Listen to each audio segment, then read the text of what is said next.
So we'll talk today a little bit about me and Steve, about general sales skills.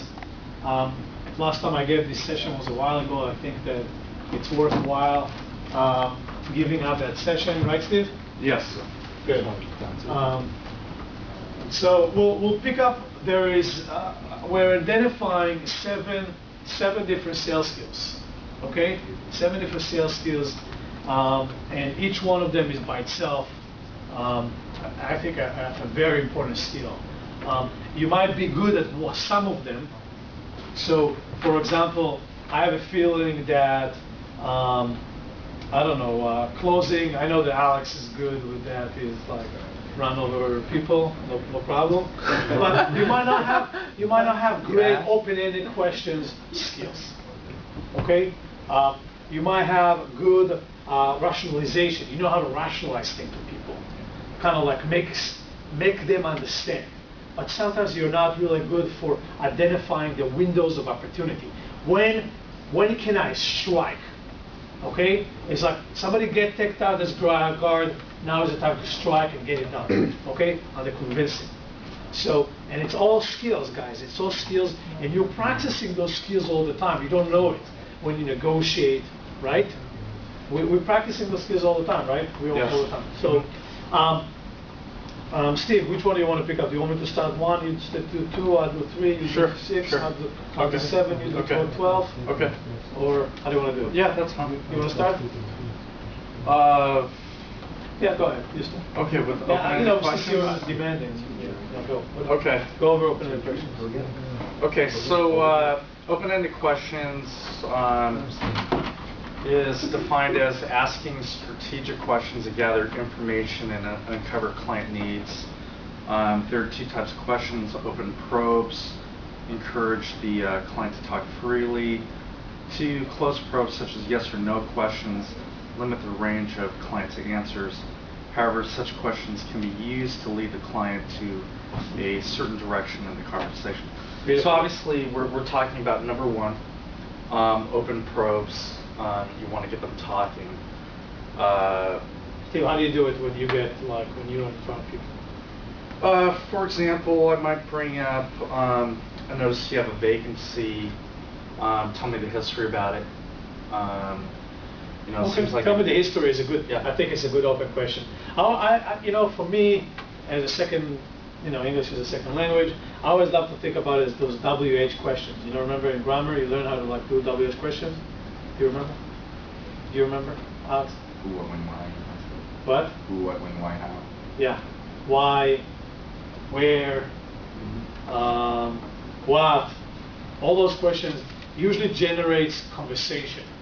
The only reason you want to use a probe question is if you want to lead somebody somewhere. You agree with me that the market is really high, Steve? Yes, I do. So why won't you sell today? Because blah blah blah. Okay, Right. so you take somebody, and you guys have to have those skills. You have to master them. Okay, you need to master them. Some of you guys may have it naturally, but you need to understand what you're doing. Okay, so now I'm gonna get this guy by the hand and see if I can get him where I want him to be, to reach the same conclusion as I want him to reach. Okay, so is this, and I'm gonna give you an example. The examples is, Steve, do you think that people that use drugs drop out of high school? Sometimes. Do you agree that people that use drugs usually earn a lot less income than people that don't use drugs? Probably. So do you agree with me that you probably shouldn't use drugs? If I want to make more money, yes. Okay. So, but again, so several questions led Steve to the conclusion maybe he shouldn't be using drugs. Or it's just a fun example, but you can lead somebody, and we can use it to the same conclusion. Maybe it's a sell now, maybe it's the refi. You agree with me that the interest rate. Actually, this is actually another one because we're doing the incremental agreement. Okay. I'm jumping a lot. Okay. But again, you can use the yes or no question, but you want to limit it You want to use open-ended question. It's by the way, it's a sales skill. Okay. Number two, I'll do features and benefits. What is features and benefits? So Ben, what is features? What is benefits? A feature is basically something that's good. Something that's I'll give you an example. I guess a feature would be that we have a large database of buyers. The buyers know how that. And then Okay. benefit is how it relates to them, how it helps them, is how it benefits. So what's the benefit to the client? So to benefit the client, if we have a large database of buyers, it means that we're going to have more buyers looking at their property. Pretty simple, I think. But it's extremely important that you have the ability to explain, put the feature and the benefit together. So here's the feature. We have a large database of clients, benefit to you, higher price for your property. Steve, any features that you would use when maybe describing a unit? Yeah, a feature that I might describe, or a feature that I might describe for some of our services is we do exclusive contracts, exclusive representation, and one of the benefits is I'm going to be 100% committed to representing your needs, and obviously if I'm 100% committed, you get 100% access to me, you get everything I can offer. Okay, guys, extremely important you understand the feature and the benefit and being able to explain it to your clients. A lot of them you'll say, hey, we have great marketing. Cool.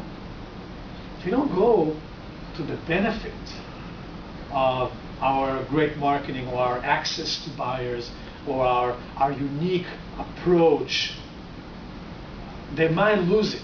Because you might think, oh yeah, great marketing. But it's up in the air. You want to head it into the benefit, right? Like Ben said, the large pool of buyers and all those things. Cool. Let's move to the second one. Recognizing windows of opportunities, Steve. Okay, windows of opportunities is when an owner may refer to a worry or decision that he or she is making. This is your opportunity to convert his or her concerns to a service offered by us. I think this is what Sagiv talks about, hitting the aching tooth. Finding out what their number one concern is right now. So obviously for me in leasing, it's about getting the vacancy filled. But I love what you said, finding the aching tooth could be a very interesting, because you sometimes need to see and I actually always know when there is a window of opportunity, when the client kind of like seem a little interested. Oh, maybe I'm talking about the right direction. You get gut feeling. Or all of a sudden ask you a question about a certain issue again and again. Let's say about the exchange, about the refi. So how exactly do we do that? So you can feel. But again, it's a lot about gut feeling. But if you read the book over here, which says sellers are sometimes preparing for a divorce, partnership breakup, market fluctuation, funding other investment, management problems, balloon payments that coming due. Those are all issues that you guys want to know if they're occurring. Because if there is a divorce or a balloon payment on a loan, that's got to ignite something. Maybe a sale. Maybe the guy's like, okay, I reached where I want to be. Now I'm either selling or refining. Both of them are basically engagement where we can do and definitely make money. And again, sometimes the clues are not so evident. You don't see them because a lot of the time the client is feeling that he doesn't want to give it away too fast. If you give it to another agent, you might jump on it. So they're not going to give it out. Oh yeah, I was thinking about selling. Late at night, I was dreaming about something that's called selling. Well, why were you thinking about it? There's no reason. Really? Is everything okay with the management? Is everything okay with your health? You can kind of like do some probing, And that's like, again, You're going to close any question. Maybe you're like probing to kind of like see. And then you're going to go out to, what, is there any problem that I should know about? Like those kind of things. No, there's no problems, because all of them are going to try to pretend that there is no problems. Why? Why? Why would the seller not tell you the real story? Okay. Why would the seller pretend that there is no problem?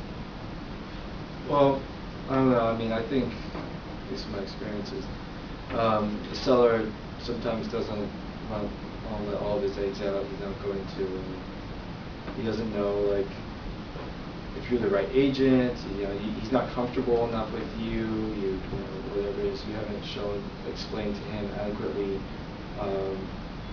Yeah, those are a little bit different issues. I think that if you ask me the reason that sellers and landlord does not talk about all the problems, they're scared that you may think, oh, this thing may go on a fire sale pretty soon. Fuck, he's going through a partnership breakup. Hey, I get this property at 20 cents on the dollar. He doesn't want you to have a lot of those guys, whether it's a seller or sometimes if it's a vacancy. Yeah, it's a vacancy. I'm making a lot of money. Don't worry about it. I've seen it too, by the way. Why? So you're not going to think, hey, I can take your rent down, but I can push you into harder terms. So we get a lot of these, by the way. Managing objections. I think probably managing objection is one of the most important, if not the most. Is that number 4? Number 4, Yes. yes. Managing objections. And I tell you why. Because it all comes down to objections. At the end of the day, those guys will raise their fears, their problems, even if they hide them, but eventually they might come out. And managing those objections can unfortunately can be done only by memorizing objections. Because you might get some difficult objections. You might get some difficult objections. And that will, and not knowing what to say to those objections relatively quickly. Look, you don't have to like throw the answer. That's wrong. Like, that's a good issue. You wanna pretend like you're thinking about it. But at the same time, you're running right now through the 2015 objections that you memorized from the cards you got from Xavier. The flip card, yeah? And, okay, look, and here's how I overcome your objection, okay? It's extremely important. It's a 2-stage, by the way, it's a 2-stage rule, so maybe Steve can talk about, when you get an objection, Steve, what do you usually do? So, well, objection is basically just hearing the word no. And first thing I try to do is I try to get them to vocalize a little bit, go a little bit more into detail. What exactly do they mean? And then from there, the way I like to find out if it's a real objection is I like to hear them repeat it twice. And why I do that is I just say, well, let's just pretend for a minute that that's not a concern. I mean, would we be doing something right now? And if they say yeah, then great. Let's go ahead and move forward. But isolate. So right. basically, isolate the objections. Okay. So we have 3 terrorists. Let's kill them one at a time, right? Okay. So you're isolating each objection. Okay. Yeah. If this is not a problem, can we go to B? Right. No, because there is another problem that I forgot to mention. Okay, good to know. Okay. Yeah. So isolating the objection is important. But again, the way we actually, it's written over here in your book, is clarify and confirm an underlying concern, understand the concern. Is basically what Steve said. Provide information. Overcome it, provide the information, and verify those guys understand. So, I understand your brother is a broker, but do you understand that you're leaving too much money on the table just doing business with your brother, and that actually also might taint the relationship? Yeah, I understand, but I'm still going to do it. Okay, fine. So, goodbye, nice to meet you. Maybe. or you can hit on it a little more. I agree with you. Let's assume this was not the Right. problem. Is there any other thing? No, there's no other thing. Okay, go back to the problem. Talk to them about it again. See if they kind of like, It's going to Give ruin you a my window. relationship with my brother. what? If they give you a window, they Right. might be willing to Yeah. make a concession. And then you can kind of probe, like, well, what kind of broker is your brother? Yeah. You know, oh, he's residential. Well, you know, we're talking about commercial property. And, So there's you know, there's all the rebuttals that you guys need Yeah. you're gonna learn and you're gonna memorize. and- Okay. Yeah. Steve, incremental agreement. Okay, incremental agreement is, well, Sagiv taught me that this is just making sure that, you know, when you're working with a client, that that you two are both on the same page. You bring up a point, and you just basically ask, I mean, do you agree with me? You know, just Yeah. get him engaged. And again, it's feedback. the same like moving the person from Right. A to Z. So sometimes it's hard to move a guy from A to C, right? Because it's too long. So you might go take the guy to like a B or a B1. So again, like you guys saw before, you agree with me that this is if the inflation is going to go up, the price of goods is going to be higher, right? And if the price of goods are higher, that means your expenses in the building is going to be higher, right? So if the expense of the building is going to be higher and your rent is stagnant, you agree with me, your cash flow is going to be lower. What do you mean by cash flow is going to be lower? So I'll explain to you. So price of goods is going to go higher, means your expenses are going to go higher. That means that your expenses will be 20-25% higher. However, your rent is going to go only 3%. That means your cash flow is going to decline by a certain amount. Oh wow, now it makes sense. Okay? It's a salesmanship. It's a salesmanship. And I know that you think, oh, people are not dumb, they understand. They are. They are dumb. It's not that they don't mean to be dumb, but it's just they sometimes don't get it. You need that extra step. Don't just assume, yeah, expenses going up and you're going to have less of a cash flow. What? No. You might move forward, but the guy is still there and he's like not really getting it. So he's not going to pretend that he doesn't understand you. But what he's going to do? Stefan, what do you think? A blank out. We'll We'll blank do out. this. Yeah, yeah. We'll do this. We'll dwell on Or- what we understand. Right. But Or I'm just going to say, those guys don't know what the fuck he's talking. Okay? yeah. Okay. 6, rationalizing the opportunity. Basic rationalizing is why this deal makes sense to me. Okay? So after you got all the information, you ask a ton of open-ended questions, right? You know what's a little bit more about that person. Now, find within that person why X fits him. Okay? You need to make that connection within your brain. It's like closing on a meeting without having a reason. It's like trying to sell somebody a property without a reason. Hey, have you been thinking about getting into non-rent control properties? No. Why won't you? It's a great investment, da da da da. Oh yeah, you know what? Now that you talk about it, maybe it's a great idea. And now I have a great deal for you. So, rationalizing the deal. Not necessarily say, hey, why don't you buy a rent control property? It's a great property. Yeah, man. Well, you want to be a little more specific about rationalizing it.